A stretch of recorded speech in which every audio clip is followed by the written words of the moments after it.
एक बार गणेश जी एक छोटे बालक के रूप में हाथ में चावल और चमचे में दूध लेकर निकले। वो हर किसी से कह रहे थे कि कोई मेरी खीर बना दो, कोई मेरी खीर बना दो।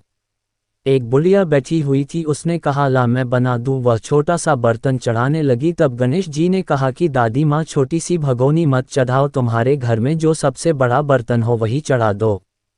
बुढ़िया ने वही चढ़ा दिया। वह देखती रह गई कि वह जो थोड़े से चावल उस बड़े बर्तन में डाली थी वह तो पूरा भर गया है। गणेश जी ने कहा दादी माँ मैं नहाकर आता हूँ। खीर तैयार हो गई तो बुढ़िया के पोते पोती खीर खाने के लिए रोने लगे। बुढ़िया ने कहा गणेश जी तेरे भोग लगना कहकर चूल्हे में थोड़ी सी खीर डाली और कटोरी भर भर कर बच्चों को दे दी। बुढ़िया की पड़ोसन ऊपर से देख रही थी तो बुढ़िया ने सोचा ये चुगली कर देगी, तो एक कटोरा भरकर उसे भी पकड़ा दिया। बेटे की बहू ने चुपके से एक कटोरा खीर खाए और कटोरा चक्की के नीचे छुपा दिया। अभी भी गणेश जी नहीं आए थे। बुढ़िया को भी भूख लग रही थी, वह भी एक कटोरा खीर का भर कर के किवाड़ के पीछे बैठकर एक बार फिर कहा कि गणेश जी आपके भोग लगे कहकर खाना शुरू कर दिया। तभी गणेश जी आ गए।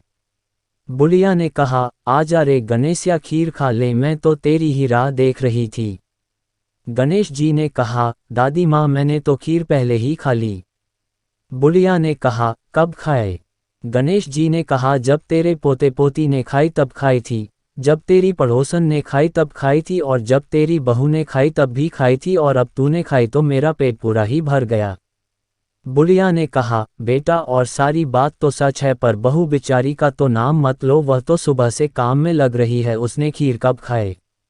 गणेश जी ने कहा चाकी के नीचे देख झूठा कटोरा पड़ा है, और तूने तो मेरे भोग तो लगाया, वह तो वैसे ही खा गई। बुढ़िया ने कहा बेटा घर की बात है, घर में ही रहने दो, अब बताओ बची हुई खीर का क्या करूं? गणेश जी ने कहा नगरी जीमा दो। बुढ़िया ने पूरी नगरी जीमा दी। फिर भी बर्तन पूरा ही भरा था। राजा को पता लगा तो बुढ़िया को बुलाया और कहा क्यों री बुढ़िया, ऐसा बर्तन तेरे घर पर अच्छा लगे या हमारे घर पर? बुढ़िया ने कहा राजा जी आप ले लो। राजा जी ने खीर का बर्तन महल में मंगा लिया। लाते ही खीर में कीड़े मकोड़े हो गए और दुर्गंध आने लगी।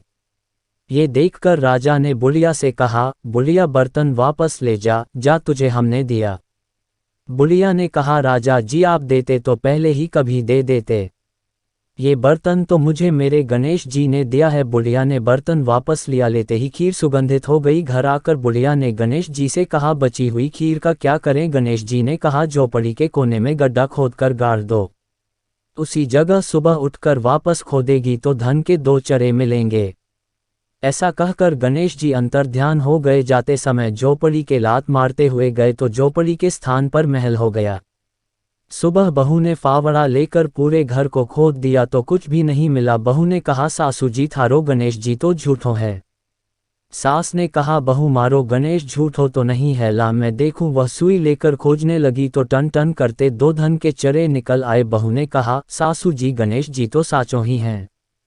सास ने कहा गणेश जी तो भावनाओं का भूखा है, ये गणेश जी जैसा आपने बुढ़िया को दिया वैसा सबको देना। विनायक जी की कहानी कहने वाले, हुनकार भरने वाले और आसपास के सुनने वाले सबको देना।